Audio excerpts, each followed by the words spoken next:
The doctor pulled off his surgical mask, his eyes weary, tinged with pity. Mr. White, we did everything we could. The best-case scenario is brain death.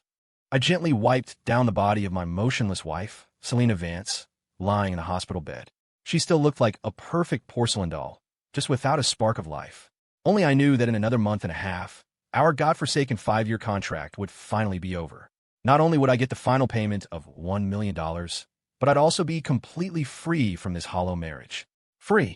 What I didn't know was that at that very moment, Selena's soul was floating right above my head, her eyes wide open, watching my every calculation, witnessing the truth of the past 5 years bit by agonizing bit. The smell of antiseptic was sharp enough to sting my nostrils. I stood numbly outside the ICU, my fingertips ice cold. Through the glass, Selena was a mess of tubes and wires, utterly still. Doctor, is there really no hope? Not even a chance she'll be a vegetable? My voice was so raw and hoarse, I barely recognized it as my own. The doctor in his white coat shook his head, his expression impassive, his tone laced with practiced sympathy. The patient suffered from prolonged oxygen deprivation. The best outcome is brain death. Sir, you need to prepare yourself. Brain death. The words were a dull knife, sawing back and forth across my heart. 2 weeks later, Selena was moved from the ICU to a private room. It meant her expensive life was now sustained entirely by cold machines and chemical drips. She had become a body without a soul.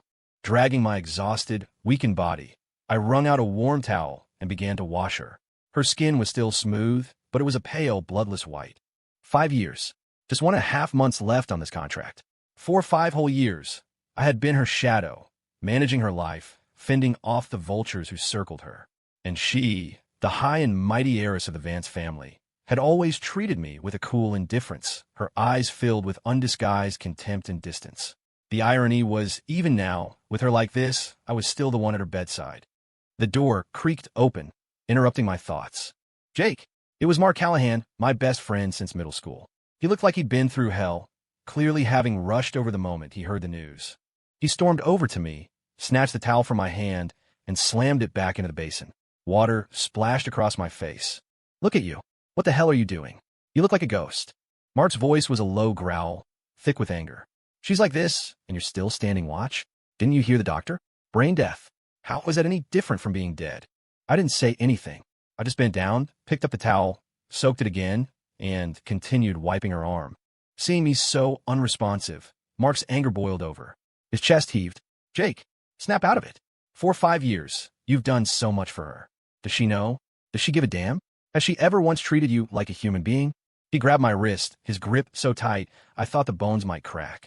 You've been her goddamn workhorse, waiting on her hand and foot. For what? Huh? Tell me, what the hell was it all for? I remained silent. What could I say? Tell him that 5 years ago, my sister was critically ill, and I was a broke college kid desperate for hundreds of thousands of dollars for her surgery? Tell him that Selena's father, Harrison Vance, found me and bought 5 years of my life for $5 million, making me his daughter's contract husband to protect and care for her. I couldn't say those words. It was my secret to bear, my cross to carry. Seeing my silence, the disappointment and pain in Mark's eyes were overwhelming. He let go of my hand and took a step back, pointing a shaking finger at the unresponsive woman in the bed. His voice turned bleak. You think if you wait here, she'll wake up? And even if she does, you think she'll be grateful? Stop dreaming. She'll just think you're an eyesore. I lowered my gaze, looking at Selena's face, once so cold and proud. Right then, Selena's soul was floating somewhere in that room, right above my head, listening to every single word Mark said in a way I could never perceive. Mark's voice continued, a drill boring into my frayed nerves. You tell me, how the hell did you survive these past 5 years? Mark's voice was like a red-hot blade, slicing right through me. You tell me, how did you make it through the last 5 years? You think I don't know? You think I'm blind?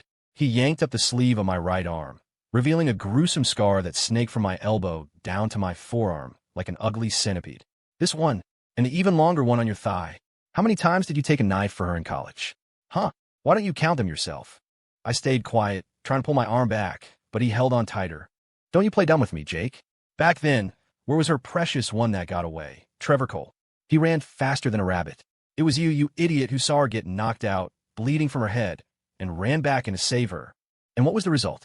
The great heiress wakes up, and all she remembers is her brave Trevor, Mark's voice was dripping with sarcasm and bitterness. Floating in the air, Selena's soul jolted. That time outside campus when they were cornered by those thugs. She remembered Trevor clutching his arm, his face pale, saying he'd been hurt protecting her. She had been so worried, wanting to see the wound. But Trevor refused, saying the scar was too ugly and would scare her. So that's what really happened. She thought back. After that incident, Trevor had been careful not to show his arms around her. And Jake, he really had disappeared for a couple of weeks. At the time, she thought he'd finally gotten the hint and backed off, or that her father had warned him away. She had even felt a little smug about it. The realization hit her like a bucket of ice water, making her very soul tremble. And what about graduation year? Mark wouldn't let up, his voice getting louder, as if he wanted to tear the roof off the hospital. She got wasted by those rich assholes and was about to be dragged away. Who was it that charged in there and pulled her out? It was you. You got your face beaten to a pulp and didn't dare say a word when you got back, afraid she'd be embarrassed if she found out. Hell, just a few weeks ago, when she got in that car wreck and was bleeding out, the hospital's blood bank was low. Who rolled up his sleeve and gave 400 cc's without a second thought? It was you, Jake. What the hell are you getting out of this? She's brain dead. The doctors said she's not waking up. She doesn't know a damn thing you've done. You're the biggest sucker on the planet. The king of all simps. Mark was getting more and more worked up, his chest heaving, his eyes turning red. Every word was a sledgehammer, crashing down on Selena's heart. She didn't know. She truly didn't know any of it. The man she thought was her hero was a coward.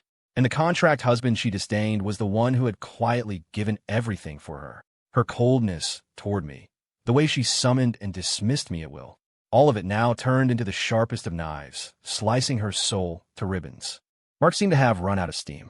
He looked at my stoic, unmoving form and let out a long sigh.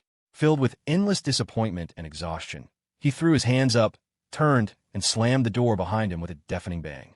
The room was quiet again, expressionless. I smoothed out the sleeve he had rumpled. I picked up the towel from a basin, wrung it out, and continued to wipe the back of Selena's hand. After Mark stormed out, a dead silence fell over the room again. I sat by the bed, reading the book I was close to finishing. Selena's soul drifted nearby, watching the focused line of my jaw as I cleaned her body. Scenes from the past 5 years flashed through her mind. She remembered the first time I cooked for her. She'd wrinkled her nose in disgust. What is this? Pig slop. She remembered when I used the washing machine for her clothes. She'd shrieked at me to throw out all her designer things. Your hillbilly clothes will give me fleas. You better not bring any of your diseases into my house. How could she have been so cruel, so certain she was in the right? She looked at my calm, unreadable face now, and her heart felt like it was being pierced by 1,000 needles, a dense, spreading pain. Jake, she murmured, her voice as light as a feather, audible only to herself. I'm sorry. I'm so sorry. She desperately wanted to reach out.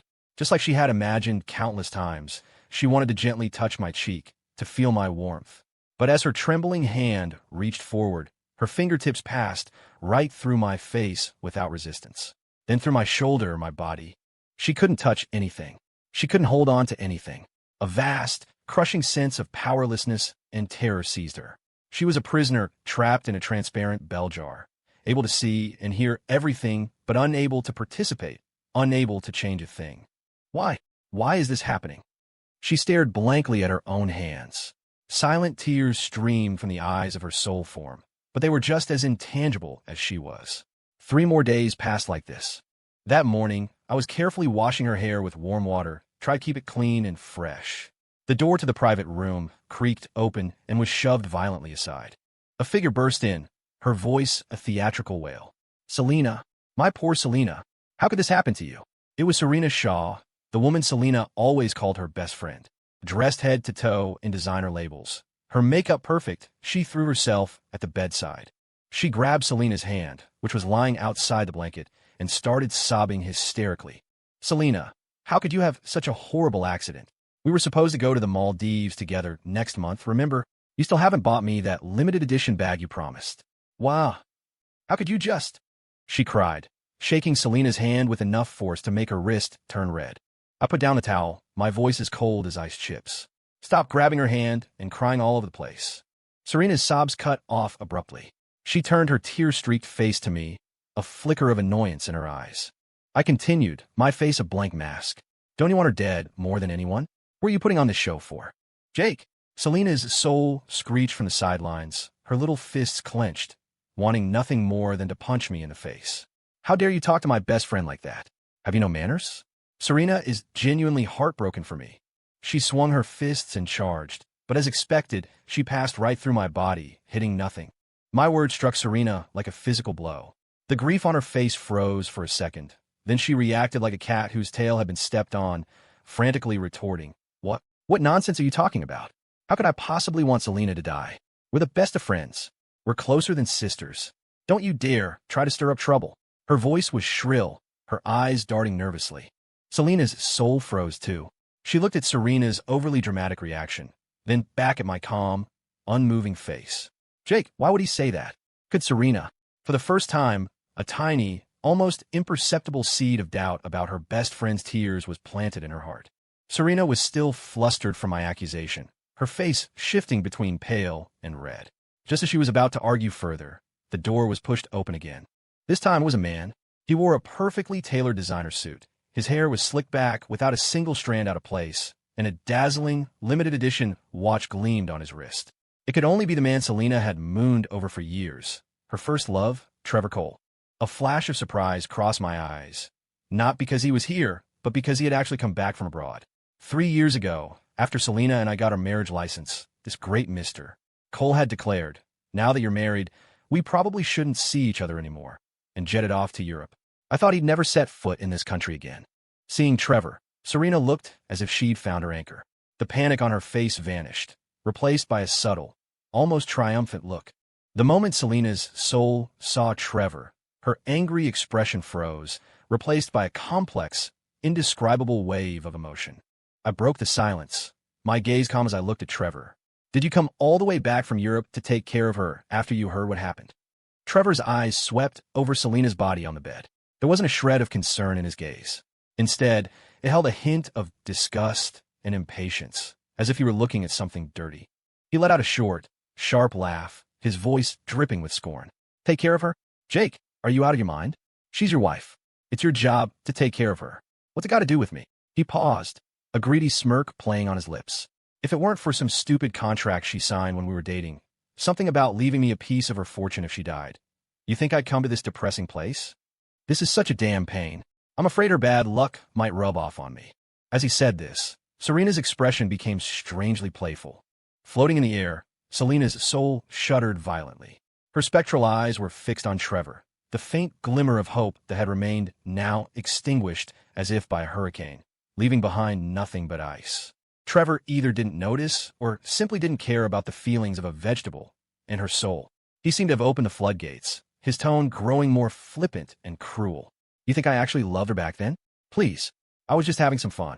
He looked Selena up and down, his eyes filled with contempt. If it wasn't for her family name bringing me benefits and her constantly throwing money at me, who would have the patience to stick around a self-important princess like her? Dating her was so boring. A simple kiss was like pulling teeth. The most we ever did was hold hands. Trevor pursed his lips, then changed the subject, his voice boastful as he glanced toward Serena. Not like my Serena here. Knew her for 2 days, and she was willing to give me everything. He didn't finish the sentence, but the meaning was crystal clear. A shy yet proud look appeared on Serena's face, and she even leaned a little closer to Trevor. Selena's soul was frozen in place, as if struck by an invisible bolt of lightning. She stared in disbelief at the man before her, the man she had once placed on a pedestal, the man she thought was the kindest, most loving person in the world. So all of it, the deep affection, the promises of forever, was just an elaborate lie. In his eyes, she was nothing more than an ATM, a tool to be used. And her so-called best friend had been sleeping with the man she loved all along. A tremendous sense of absurdity and betrayal, mixed with endless despair, washed over Selena's soul, completely drowning her. She looked at Trevor's handsome but utterly vile face and felt a wave of nausea. Her years of love and devotion shattered in an instant, leaving not even dust behind. Seeing that Trevor had laid everything bare, Serena dropped her mask completely. She giggled and nestled into his arms, a movement so practiced it looked like it had been rehearsed 1,000 times. Trevor, baby, why are you wasting your breath on this corpse? She glanced at Selena on the bed, her eyes filled with undisguised malice. Didn't see this coming, did you, Selena? You finally got what you deserve. Serves you right. If it wasn't for your family's money, you think Trevor would have ever looked twice at a self-righteous woman like you? I wanted to be with him for so long. Her voice was sharp and grating, like nails on a chalkboard. Selena's soul trembled with rage. Her spectral fists clenched, and she swung them again and again at Serena and Trevor's faces. But it was useless. Each time, her hands just passed through them. She was like a caged animal, furious but utterly powerless. Serena seemed to sense that helpless rage and laughed with even more satisfaction. She raised a perfectly manicured hand to stroke her own cheek, her gaze provocative as she looked at the bed. Selena, oh, Selena, just look at the state you're in. You're so thin you're just skin and bones, and your face is so sallow you look like you were just dug up. Not like me. My skin is dewy and soft, and I'm just glowing with health. As she spoke, she deliberately puffed out her chest, showing off her assets. TSK, TSK. So ugly. You have no idea how exhausting it was, pretending to be your sweet little best friend all the time. Serena's tone was full of complaint and disdain. Did you really think you were some kind of princess? Ordering me around just because you have money, making me do this and that, treating me like your maid. Well, look at you now. Payback's a bitch, isn't it?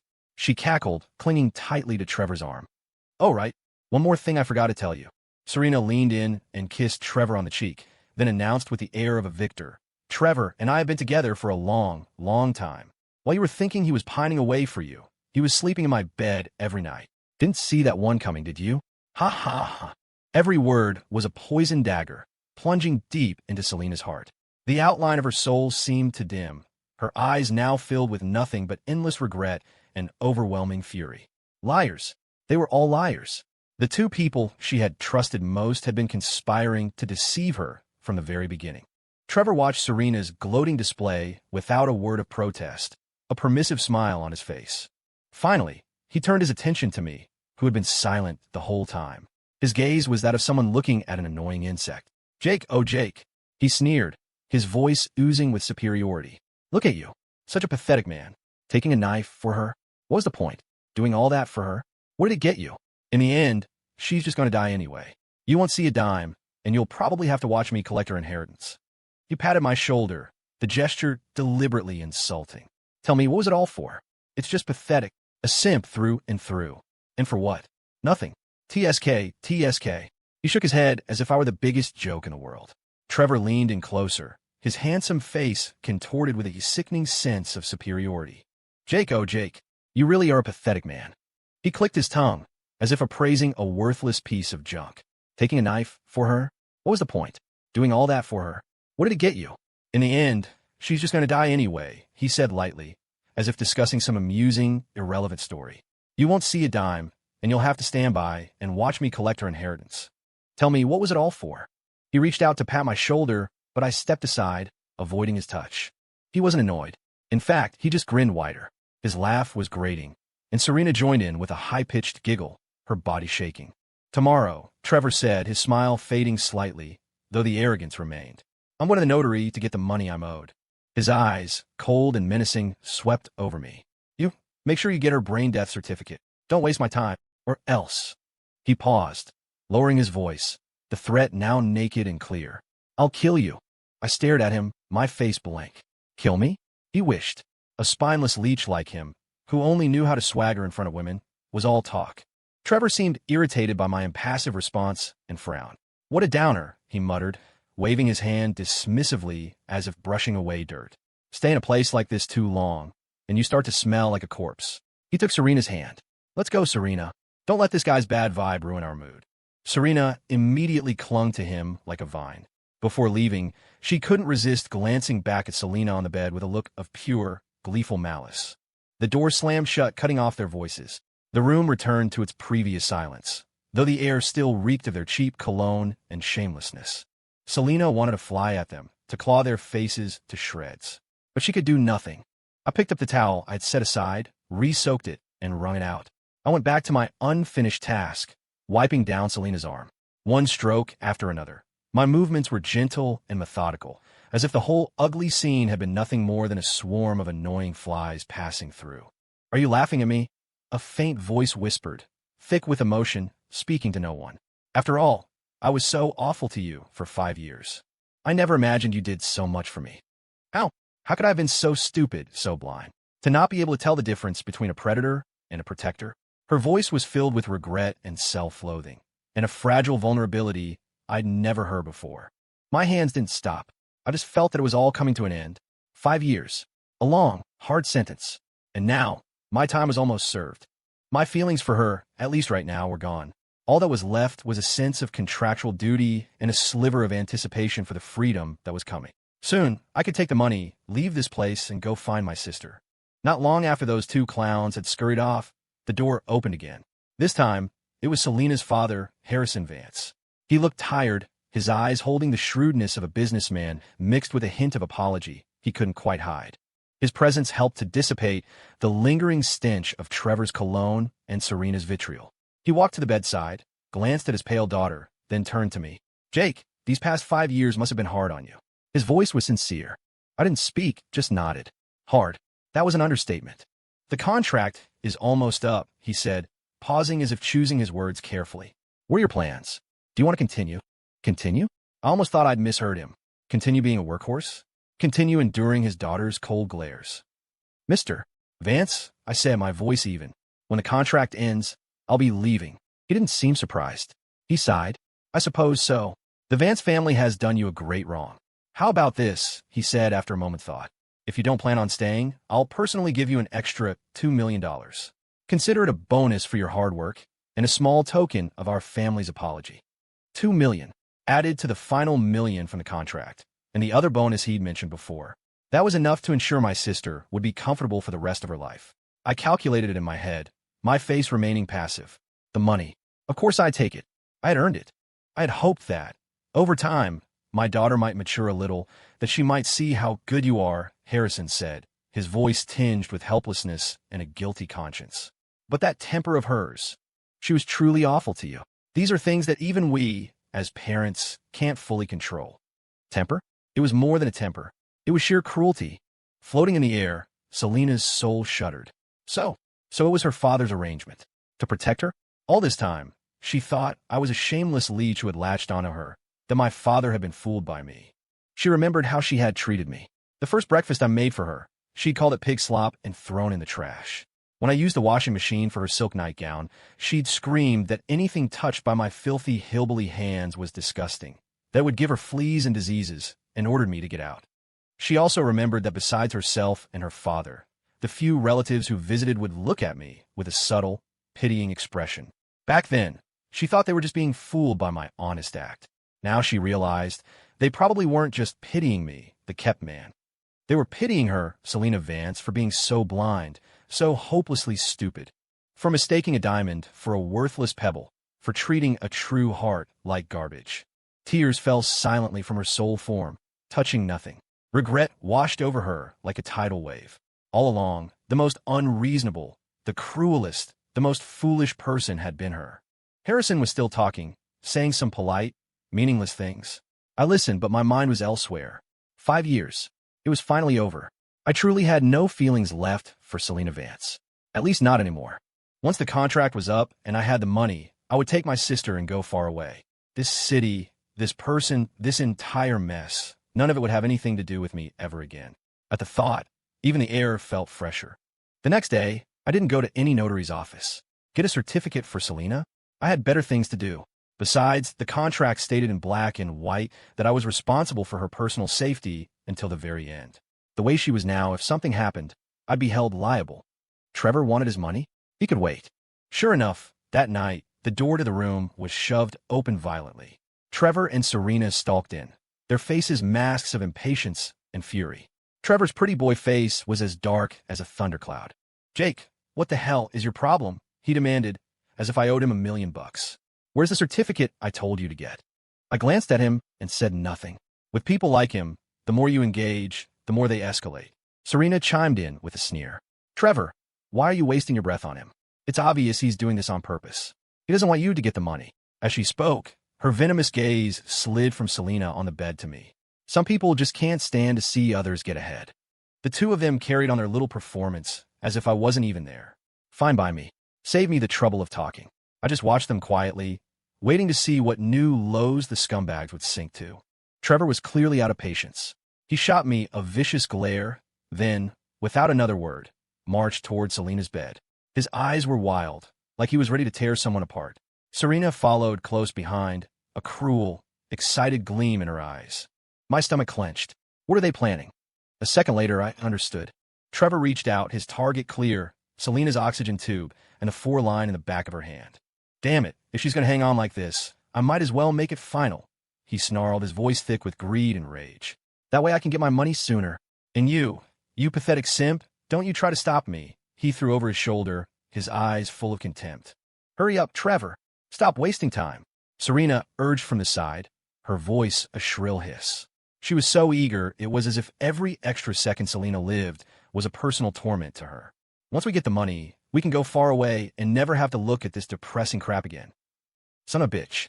These two animals. I shot to my feet and shoved Trevor aside. You dare. My voice wasn't loud, but it was cold enough to freeze blood. The contract said I had to protect her. And now, these two pieces of trash were trying to commit murder right in front of me. The shove sent Trevor stumbling. He caught his balance, his face twisting into a mask of pure fury. Jake, are you trying to die? He roared. This is none of your business. Get the hell out of my way. He lunged at me like a rabid dog, his fist flying toward my face. I dodged, and we fell into a desperate scuffle. For a pretty boy, he was surprisingly strong. Looked like he'd spent plenty of Selena's money at the gym. Selena's soul watched from the side, helpless. She screamed, she cried, she threw her spectral body at them, clawing and hitting. But it was all for nothing. All she could do was watch the line on the heart monitor, the line that represented her life, dance erratically. Then, slowly it began to flatten. Despair, like the ice-cold ocean, washed over her, drowning her completely. The piercing alarm from the heart monitor shrieked through the room, the line on the screen bucking like a wild horse, signaling the rapid decay of a life.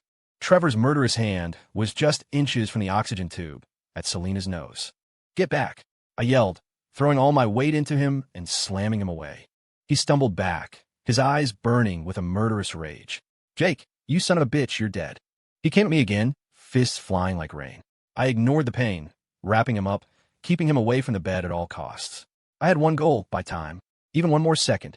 As long as the contract was active, I had to protect her. In the chaos, I failed to guard against the venom coming from the other direction. That bitch, Serena. While I was tangled up with Trevor, a twisted, excited look spread across her face, her eyes gleaming with malice. She had already ripped the 4 from Selena's hand. Now, quick as a snake, her hand shot out, grabbed the oxygen tube at Selena's nose, and yanked it free. Hiss! The thin tube was torn away and thrown to the floor. The very instant the oxygen and 4 lines were disconnected, Selena's body on the bed, the body that had been as still and lifeless as a porcelain doll, gave a violent shudder. Her throat seemed to bob, like a drowning person taking their first gasp of air. And then, those eyes, shut for so long, flew open.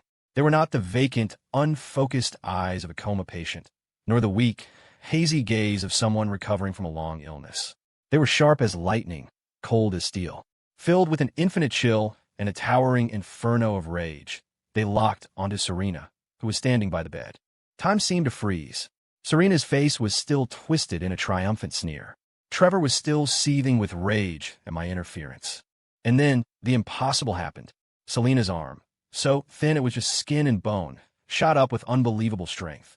With every ounce of force she possessed, she swung her hand and slapped Serena across her perfectly made-up face. Crack! The sharp, ringing sound exploded in the silent room, so loud it made my ears ring. Bitch! A single word, cold and sharp as a shard of ice, shot from Selena's pale lips, laced with pure hatred. The slap sent Serena stumbling, knocking her hair loose. 5 red finger marks instantly bloomed on her cheek.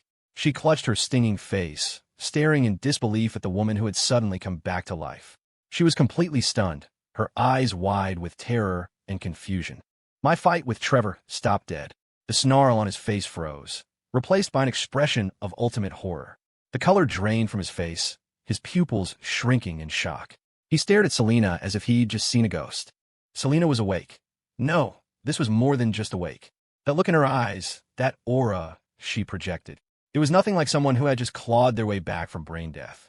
The transformation on Trevor's face was more dramatic than a stage actor's. 1 second, he was a savage beast ready to kill. The next, his handsome face was a mask of ecstatic relief and profound regret.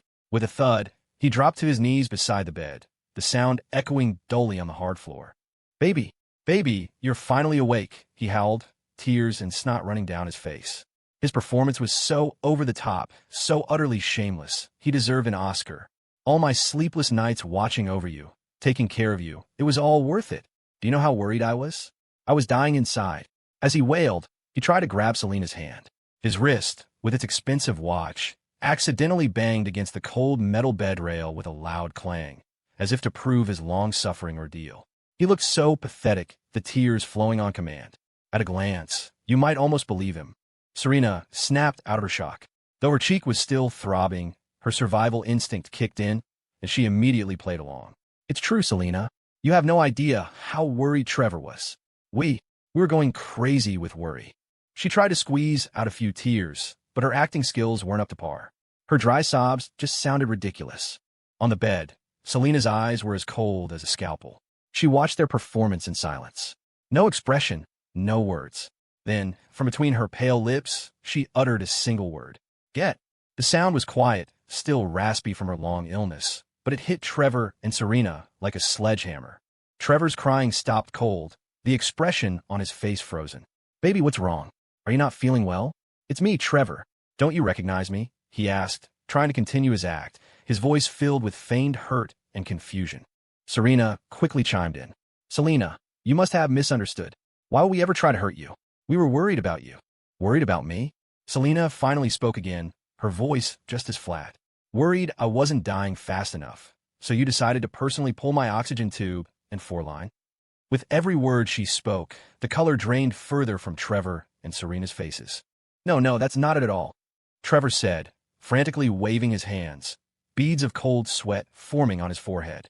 Baby, let me explain. We saw you were in so much pain. We wanted to know. We saw that the machine looked like it was malfunctioning, and we wanted to check it. Yes, that's it. We were just checking the equipment. The lie was so flimsy, even he didn't seem to believe it. Checking the equipment requires two people, one to pull the oxygen tube, and the other to pull the fore. Selena's lips curved into the faintest of smirks, laced with infinite scorn. Trevor, Serena, do you take me for a fool? Or do you just think my brain is scrambled from waking up? Selena, you've really got it all wrong. Serena tried one last time. We genuinely want what's best for you. What's best for me? Selena scoffed. What's best for me? So you two making out of my hospital room while I was dying, plotting how to split my inheritance. That was also for my own good. That sentence was a thunderbolt that struck Trevor and Serena dumb. They could never have imagined that Selena had heard every word. Trevor stammered, unable to conjure another lie. Serena was shaking so hard she couldn't even speak. Before I call security, Selena's voice suddenly rose, sharp with an authority that could not be questioned. Get out of my sight. Now, the killing intent blazing in her eyes was enough to make Trevor and Serena's blood run cold. They had no doubt that if they stayed a second longer, this woman who had just returned from the dead would do something they would regret for the rest of their lives. Seeing how resolute she was, there was no point in continuing the act. It would only make her angrier. Trevor and Serena exchanged a look, their eyes filled with fear and humiliation. We're going now. Trevor scrambled up from the floor, grabbed the shell-shocked Serena, and bolted for the door without looking back. Scurrying away in disgrace, he looked nothing like the arrogant man from moments before. I watched the entire spectacle with cold detachment as the two scumbags fled like beaten dogs. Inside, I felt almost nothing. After Trevor and Serena scurried away like two dogs with their tails between their legs, the hospital room was finally quiet for a few days. But the peace didn't last long. Those two shameless creatures obviously hadn't given up. Every few days, they'd try to show up at the hospital, each time acting more pathetic than the last. Trevor would bring flowers, Serena a fruit basket, the tears flowing on command. Their acting was so bad it was laughable. But Selena was no longer the gullible heiress who could be swayed by a few sweet words. Her eyes were like ice, and every time, she called security without hesitation. Get these two pieces of trash who try to murder a patient out of here. Her voice was quiet but carried an undeniable authority. After being physically removed by security several times, Trevor and Serena's public humiliation was complete. They finally stopped showing up so brazenly. I continued my routine. Every day, I went home, cooked simple, bland food she could eat, and drove it to the hospital. I fed her, took care of her, as if nothing had changed, except her eyes when she looked at me. They had changed. It was no longer the cold, judgmental, and commanding gaze from before. Now it was filled with a complex mix of emotions I couldn't decipher. There seemed to be guilt, curiosity, and a sliver of caution. Sometimes, when I was feeding her, she would just stare at me, making me uncomfortable. "I can do it myself," she would say suddenly, her voice still a bit hoarse. I'd hand her the bowl and utensils and watch as she used her once delicate, now skeletal hand to slowly, almost clumsily, eat on her own. In less than 2 weeks, Selena's recovery was astonishingly fast. Even the doctors were amazed, calling it a medical miracle. All her vitals were good, and she was clear to go home to recuperate. Harrison Vance was, of course, overjoyed. He grabbed my hand, thanking me profusely, his eyes filled with sincere gratitude. "Jake, we owe you everything for this." Selena waking up. "You were indispensable." I just nodded non-committally, my mind already calculating. 1 month left on the contract. Soon I would finally be free. The day she was discharged, the weather was nice. Harrison had arranged for a car. I helped Selena get in. She was so thin she barely weighed anything. As she leaned against me, I could feel the sharp press of her bones. We returned to the mansion we had shared for nearly 5 years. The moment we stepped inside, Selena dismissed the staff who came forward to help.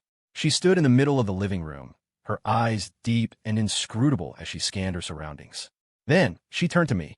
Without any warning, she reached out. Her movement was so fast, I didn't have time to react. She grabbed the collar of my t-shirt and yanked it down hard. Right, the cotton fabric tore with a sickening sound. Before I could even register my surprise, she had forcefully, almost violently, ripped the ruined shirt completely off my body and thrown it to the floor. I stood there, bare-chested and stunned, staring at her. Her eyes were like 2 sharp spotlights, scanning every inch of my chest, my arms. The air in the room grew thick and still. On my right arm, the scar snaked from elbow to forearm, ugly and menacing, like a centipede clinging to my skin. Across my chest, another long, faded scar slanted from one side to the other, a clear reminder of a once vicious wound. All of them, courtesy of her and her beloved Trevor. Selena's breath hitched. She reached out a trembling hand, her fingertips hovering just above the scar on my chest. But just as she was about to touch it, she snatched her hand back as if she'd touched a hot iron. Her face was terrifyingly pale, her lips quivering. Her eyes were locked on the scar's pupils filled with shock, pain, and something I had never seen in her before. A deep, suffocating regret. Her voice was dry and hoarse, shaking violently. Each word seemed to be painfully squeezed from her throat. "You took these for me?" I looked at her and said nothing, simply meeting her gaze. My silence was the only answer she needed. She knew now. Everything Mark had said, everything she'd heard while she was unconscious. It was all true. Selena swayed, as if all the strength had been drained from her body. If she hadn't grabbed the arm of the sofa, she would have collapsed. She took a deep, shuddering breath, then slowly let it out, trying to calm the storm raging inside her. After a long moment, she spoke again. Her voice still trembled, but it had a strange, quiet resolve, like the eerie calm before a hurricane. "You going to?" She paused, her expression complex. "You're going to divorce me in a month, aren't you?" I was surprised she knew the specifics. It seemed her father had filled her in. "Yes," I nodded, my tone flat. "The contract is ending. It's time for me to go." She stared at me, as if trying to see into my very soul. "Did you ever love me?" I was silent. Love? Between us, that word was a joke. The light in her eyes flickered and died, like a candle blown out by the wind. In the days that followed, Selena was like a different person. Or rather, she tried desperately to become one. She started smiling at me, cautious, ingratiating smiles that I found unsettling. She dismissed most of the household staff, claiming she wanted to take care of me herself. The result was that the kitchen became a war zone. The first time, she presented me with a plate of blackened, unrecognizable objects, proudly announcing they were love-filled fried eggs. I looked at the charcoal-colored mess, then at her expectant face, and took a bite without flinching. The taste was indescribable. It was as if salt and sugar were identical twins, and she had dumped both in with equal abandon. "How is it?" she asked, her eyes shining. "Very creative," I managed to choke down. She believed me, her smile radiant. The next day, she was even more enthusiastic. I was treated to soulful fried rice, in which the rice, vegetables, and oil were 3 distinct, uncooperative entities, and surprise pasta, where the surprise was that the noodles were raw. I ate in silence while she watched, occasionally putting more food on my plate, treating me like a fragile, precious treasure. Then, she found a wedding album somewhere, one of her friends. "Jake, let's go get our own wedding photos taken." I looked at her. Her eyes held a pleading look. "The contract is almost over," I reminded her. "I know," she said, looking down, her voice muffled. "Just as a memento." I didn't refuse. At the photo studio, she was beautiful in a white wedding gown, a true princess. Except the prince at her side was a million miles away. "Groom, look at the bride. Smile. A little closer," the photographer directed. I forced a stiff smile. Selena, however, took the initiative, linking her arm through mine and resting her head gently on my shoulder. In that moment, the scent of her perfume seemed different from what I remembered. She started buying me things compulsively. Clothes, watches, cufflinks, ties. My closet was overflowing with them. Most were luxury brands I would have never looked at twice before. "You deserve all this," she would say. I looked at the cold, expensive objects and felt like a doll being dressed up. Her company was hosting an important gala, an event she had never taken me to before. This time, she told me about it weeks in advance, telling me to get ready. At the event, she was dazzling in a stunning gown. With her arm linked through mine, she smiled brightly and announced to everyone, "Ladies and gentlemen, I'd like to formally introduce you to my husband, Jake White." A collective gasp went through the crowd, followed by a wave of whispers. I could feel the curious, shocked, and even disdainful stares. But Selena didn't seem to care. She just tightened her grip on my hand, her chin held high like a proud peacock. Trevor was there, having heard the news from somewhere. He sauntered over with a glass of champagne, a charming smile plastered on his face. "Selena, long time no see. You look beautiful tonight." Selena didn't even raise an eyebrow. Her voice was quiet, but it carried clearly through our small circle. "Mr. Cole, my husband is right here. Please have some self-respect. I'd rather not have the clean air I'm breathing contaminated by something foul." Trevor's face went from white to red to purple in a spectacular display. He clearly never expected Selena to humiliate him so thoroughly in public. A few people nearby suppressed chuckles. Trevor's knuckles turned white as he gripped his glass, and he finally slunk away in disgrace. After that night, he tried to approach her a few more times, only to be verbally eviscerated. She would say things like a toad lusting after a swan should really look in a puddle first, and "I used to be blind, but now my vision is 20/20, and I can see that some people are worse than trash." She never cursed, but her words were sharper than a slap to the face. She took me to the beach.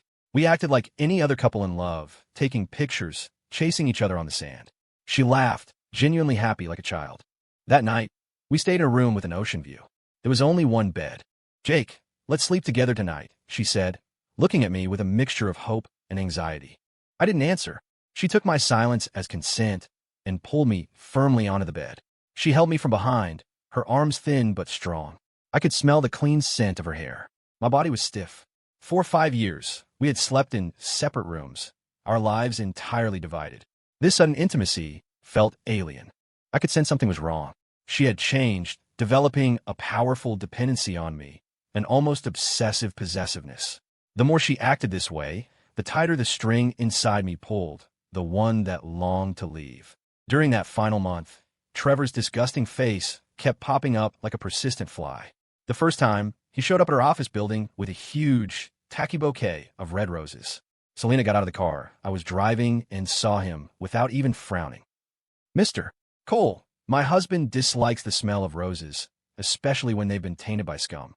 With that, she took my arm and walked past him without a second glance, leaving him standing there with the flowers, his face ashen, looking like a clown who'd been pantsed in public. The second time, he found out which restaurant she was going to and booked a table in advance, hoping for a chance encounter. Selena had the manager escort him out on the grounds that he was ruining her appetite. His pretty boy face was so contorted with rage, it was almost purple. After several more humiliations, what little was left of Trevor's pathetic ego was probably ground into dust under Selena's heel. He stopped appearing in person, but his lingering, obsessive presence was nauseating. Selena, on the other hand, was being so good to me it was almost suffocating. It was as if she believed that if she was just nice enough, I would never leave. Her cautiousness, her almost fanatical attempts to please me, were making it hard for me to breathe. Tonight, she had another whim. "Jake, let's go get a late-night snack." I was reading and looked up. "Where?" "That place you mentioned once, the food truck lot by the river." Her eyes were sparkling with an eager, pleading light. I had mentioned it offhandedly a long time ago. She had scoffed, calling it garbage food. Now, she was suggesting it herself. I just looked at her, saying nothing. She fiddled with the hem of her shirt nervously. You don't want to? We can go somewhere else. Let's go, I said, closing my book.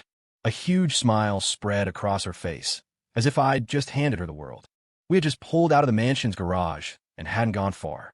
The night was dark, the streetlights casting a dim, yellow glow. Suddenly, the deafening roar of an engine screamed from behind us. I instinctively turned my head. A beat-up panel van, like a crazed beast, was hurtling toward us with its headlights off, aiming straight for the space between the driver and passenger seats. It was moving impossibly fast. There was no time to react. Watch out, I managed to yell, simultaneously wrenching the steering wheel to the right, hoping to avoid a direct impact. But it was too late. Boom! The deafening crash was like a bomb exploding next to my ear. The car's frame buckled violently, glass shattering and flying everywhere. The airbag deployed instantly, slamming into my face and chest. My vision went black as the world spun into chaos. Agonizing pain shot through my entire body. My head throbbed, a deafening buzz like a swarm of angry bees trapped inside. I don't know how long passed before I regained a sliver of consciousness. My head was splitting, my vision blurry. I blinked hard, trying to make sense of my surroundings. The thick, coppery smell of blood filled my nostrils. Selena, I croaked, turning my head toward the passenger seat. One look was all it took. My heart was seized by an invisible, crushing hand. Selena. She was slumped against the mangled car seat, her eyes closed, her face as white as a sheet. Blood was pouring from her forehead, her arms gushing out endlessly. It stained her light-colored dress, the seat, and my entire field of vision red. She was covered in it. Selena, I screamed, trying to reach for her, but my own body was racked with pain. The slightest movement felt like I was being torn apart. No, stay calm. I forced myself to think, my hand trembling as I reached for my pocket. My phone was still there. The screen was shattered, but it worked. I dialed 911 immediately, giving them our location in the briefest possible terms. Then, with every ounce of strength I had, I unbuckled my seatbelt and, fighting through the searing pain, began to inch my way toward her. Selena, wake up. Please wake up. My injuries were nothing. The ER doctor disinfected the scrapes on my arm and put a few stitches in my forehead. All superficial. A few days and I'd be fine. Compared to the beatings and stabbings I'd taken for her, this was just a scratch. When Selena's father, Harrison, arrived, his steps were hurried, his eyes bloodshot. The man who was a titan of industry looked like any other worried father. He saw me, and his lips moved as if to say something, but all that came out was a heavy sigh. Jake, Selena, the doctors are still working on her. I finished for him, my voice flat. He nodded, his anxious gaze fixed on the closed doors of the emergency room. I looked at his exhausted profile and made my decision. This was my chance. It was time to go. Mr. Vance, I began. He turned, his eyes questioning. Our contract expires in 2 days. He paused for a second, then understood. Selena has become very attached to me lately, I said, choosing my words carefully. I think this is the best time for me to leave. Harrison was silent, his brow furrowed. I need to ask you for a favor. Name it. I need you to announce that I was too badly injured in the crash. That I didn't make it. I paused, then added, tell everyone I was cremated. Harrison stared at me, his expression a mixture of shock, pity, and, was that relief? Are you sure about this? He asked, his voice weary. I nodded. You won't give her, or rather us, another chance? A chance? There was never a real chance between us. 5 years of a contract, 5 years of playing a role. It was enough. All I wanted was to take my sister and live a quiet life. Seeing my resolve, Harrison let out a long breath. All right, I'll do it. He pulled a card from his pocket and handed it to me. This has $3 million in it. I was going to give it to you when the contract ended, but here it is now. Consider it the Vance family's compensation for the last 5 years. You've earned it. $3 million, plus what I already had. It was more than enough. I didn't hesitate. I took the card. Thank you, Mr. Vance. We're the ones who should be thanking you, Harrison said with a sad smile. Jake, take care of yourself. I nodded. No more words were needed. While everyone's attention was on Selena, I slipped out of the hospital without a sound. I didn't look back. I felt no attachment. This city, these people, this life. It was time to turn the page. Later, I heard that when Selena woke up, the first thing she did was ask for me. Where's Jake? Where did Jake go? The nurses and doctors stammered, unable to meet her gaze. Finally, it was Harrison who, with red-rimmed eyes, handed her a cold, small urn that supposedly contained my ashes. "Selena, Jake is gone." She didn't believe it. She screamed like a madwoman, demanding answers, smashing everything she could reach. She launched a frantic search for me, using all her connections, practically turning the entire city upside down. In the end, she clutched that small urn and locked herself in her room. She cried for days, until her voice was gone and her eyes were swollen shut. Then, she stopped crying. She just held the box, her eyes empty and hollow. A few days later, she emerged. The tear tracks were still visible on her face, but her eyes had changed. They were cold, sharp like poison-tipped daggers. The endless grief and despair had given way to a towering hatred. She was going to get revenge for me, to get justice for the dead Jake White. With the $3 million from Harrison, I fled the city that had suffocated me and went to Asheville. My sister, with the best medical care money could buy, had made a full recovery. I brought my niece to live with me, and her cheerful chatter brought life back into my quiet world. Life was indeed getting better every day. I made a conscious effort not to think about the people and events of the past, focusing only on this hard-won peace. However, some news, like a ghost with legs, has a way of finding you, no matter how far you run. After my death, Selena had locked herself in her room with my supposed ashes, refusing to eat or drink, as if she intended to follow me. Harrison was terrified he was about to lose another child. But a few days later, she came out. I heard her eyes were swollen like walnuts, her face a ghostly white. But in those eyes, two cold flames burned, like a vengeful spirit clawing its way up from hell. The goddess of vengeance, or perhaps the demon, had officially arrived. The first thing she did was use every resource and connection the Vance family had to launch a full-scale investigation into the accidental car crash. She didn't believe it was just a random event. Like a she-wolf that had scented blood, she stubbornly and ferociously tore into every possible lead. Soon, the truth unpeeled itself before her like an onion, sharp and stinging, bringing tears to her eyes. It was Trevor and Serena. Those two worms, whom I thought she had crushed completely, hadn't given up. When they saw that Selena had miraculously woken up, their dream of inheriting a fortune was shattered. That venomous bitch Serena had whispered in Trevor's ear again, convincing him to go all in. Stage another accident, but this time, make sure Selena was dead for good. That way, Trevor could still claim the massive inheritance as the grieving widower. I can't imagine what expression was on Selena's face when she learned the truth. I only heard that she was terrifyingly calm, without a flicker of emotion. Only her eyes were as black as two bottomless whirlpools, capable of swallowing all light. The goddess of vengeance, or perhaps the demon, had officially arrived. She didn't call the police. She didn't pursue any legal channels. She chose a more direct, and far more brutal, path. Trevor and Serena suddenly vanished from the face of the earth. No one knew where they went. No living person was seen, no dead body was found. Selena used her connections to have them secretly committed to a private psychiatric hospital. The institution had a notorious reputation in certain circles, known for taking on special patients. Its methods of treatment were said to be horrifying. As long as you paid enough, they could make a person's life a living hell. She paid a fortune, with only one request: keep them alive, but make their existence 1,000 times more painful than death. And so, Trevor and Serena's special treatment began. 24 hours a day, they were blasted with high-decibel noise, a looping track of blood-curdling screams, and the screech of metal on metal. They couldn't sleep. Their nerves were stretched to the breaking point. Sleep was denied them. The moment they closed their eyes, they were doused with ice water or dragged violently from their beds.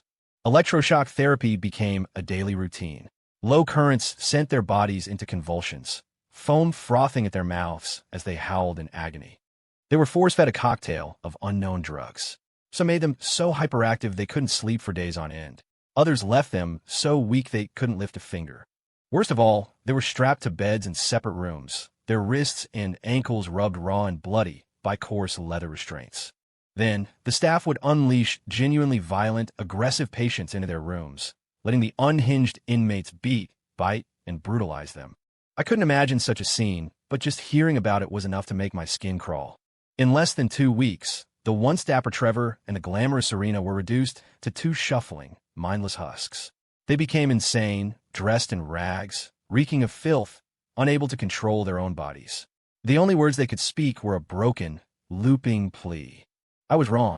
I was so wrong. Please, Jake, please forgive me. Selena, Selena, spare us. We'll never do it again.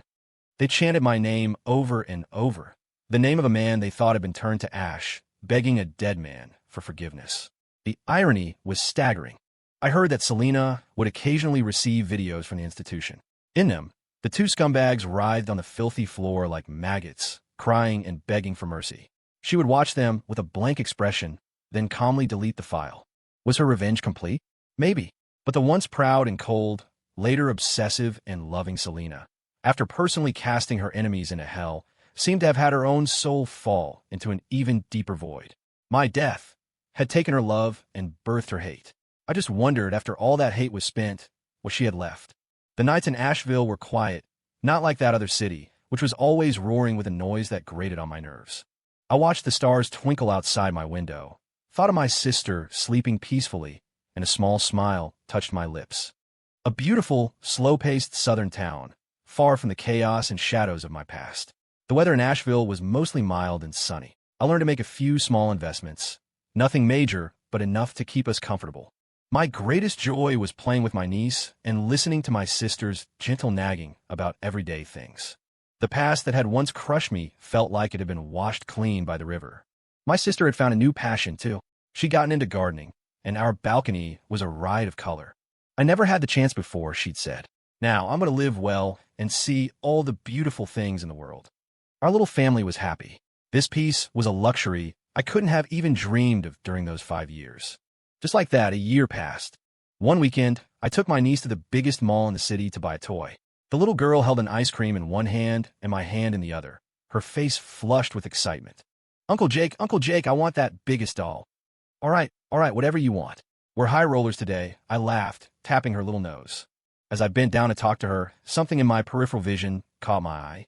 In the crowd, not too far away, was the back of a woman. She was very thin, dressed in a severe, perfectly tailored black suit that screamed, "Stay away." For some reason, the sight of her back made my heart skip a beat. There was an uncanny familiarity to it, mixed with a strange, oppressive feeling. She seemed to be looking at something, her head slightly turned. It was just a glimpse of her profile. The sharp line of her jaw was tense. My breath caught in my throat. It looked so much like her, so much like the name I had tried so hard to erase from my memory, Selena Vance. But it wasn't her. The old Selena was cold with the arrogance of a spoiled princess, a rose with thorns. The silhouette before me was like a drawn sword, sharp, but also carrying a heartbreaking sense of being shattered, as if she had been burned in a fire, then plunged into ice. What would she be doing here? I quickly shook my head, laughing at myself.